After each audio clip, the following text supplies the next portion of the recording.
안녕하십니까. 공인중개사 겸 행정사 박재병입니다.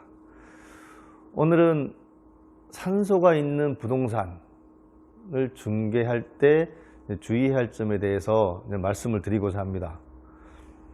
우리나라에서는 아직도 산소에 대해서 경희시하고 나무의 땅에 조성되어 있는 산소에 대해서 관습법상 분묘기지권이라는 것을 인정해서 함부로 이전을 할 수 없게 하고 있는 것이 현실입니다.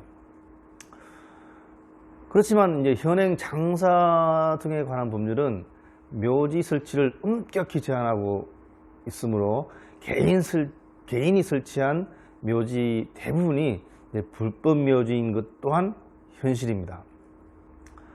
그래서 먼저 말씀드릴 것은 일반인뿐만 아니라 다수의 공인중개사님들께서 오해하고 있는 것이 관습법상 분묘기지권이 있으면 그 산소는 절대 이전하지 않아도 된다는 것인데요.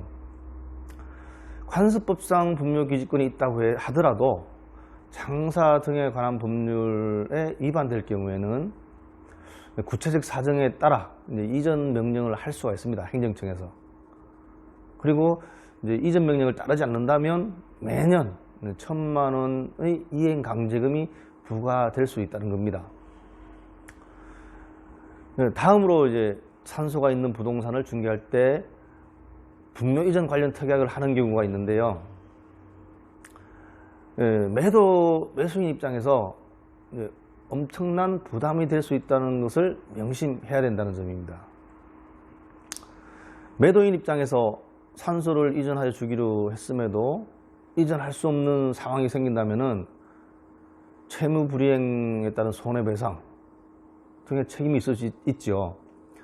그리고 매수인 입장에서도 산소를 현황대로 설계한다는 특약을 했다면 평생 내가 그 땅을 가지고 있는 동안 산소를 보고 살아야 됩니다. 내가 집을 짓고 싶어도 그것 때문에 제한이 있을 수 있고요. 또 팔려고 했을 때 그런 제한이 있을 수도 있고요. 그래서 일부 장묘업자나 불법 컨설팅 업체에서 이런 문제를 해결해 줄 수 있다는 하면서 수수료를 받는 사례가 있는데, 공인중개사님들께서는 정확히 관습법상 분묘기지권과 장사 등에 관한 법률에 대해서 알고 중개를 하셔야 합니다. 특히 관습법상 분묘기지권 성립과 관련해서 2017년 대법원은 2001년 1월 13일 이후 타인의 토지 위에 무단으로 조성한 묘지에 대해서는 관습법상 분묘기지권이 성립할 수 없다라는 판결을 하였는데요. 이 점에 대해서도 잘못 해석하고 있으신 분들이 있더라고요. 이 판례는 2001년 1월 13일 이후 타인의 토지 위에 무단으로 조성한 묘지에 대하여 관습법상 분묘기지권이 성립하지 않는다는 것이고요. 2001년 1월 12일 이전에 타인의 토지 위에 무단으로 조성한 묘지에 대하여는 관습법상 법정지상권이 성립할 수 있다는 것입니다.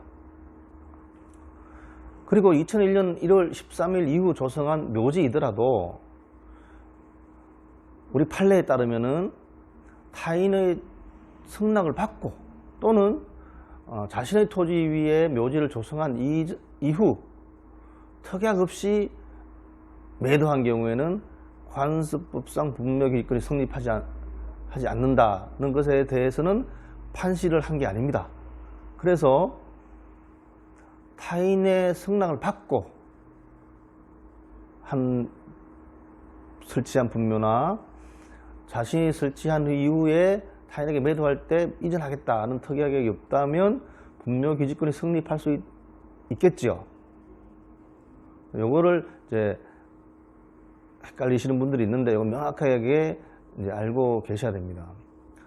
그리고 장사 등에 관한 법률에 위반되어 불법 묘지이더라도 무조건 이전 명령이 이루어지는 것은 아닙니다. 그리고 따져봐서 구체적 사건에서 어떤 법률을 따졌을 때 이전 명령을 할 수 있느냐를 따져봐야 되고요. 그리고 구체적 사건에서 이전 명령을 받았다고 해도 묘지주가 끝까지 이전을 거부하면 행정청에서는 강제로 이전할 수 있는 법적 근거가 없습니다. 그것도 꼭 명심하셔야 됩니다. 공인중개사님께서는 산소가 있는 부동산을 중개하실 때 꼭 이 점을 명심하십시오. 관습법상 분묘기지권과 장사 등에 관한 법률 위반의 문제는 별개다. 별개다. 그래서 각각 분묘기지권 성립 여부 그리고 장사 등에 관한 법률 위반 여부 등을 각각 판단하셔가지고 중개할 때 설명하시면 큰 문제가 없습니다. 그래서 꼭 명심하시고 분묘가 있는 묘지가 있는 뭐 임야나 전답, 뭐 대지에도 있는 경우가 있어요. 사실은요. 극히 이제 드물지만은 그런 경우에 반드시 분묘기지권 그리고 장사 등에 관한 법률 위반 여부를 별개로 보고 판단하시고 중개하실 때 설명하시면 큰 문제가 없을 겁니다. 감사합니다.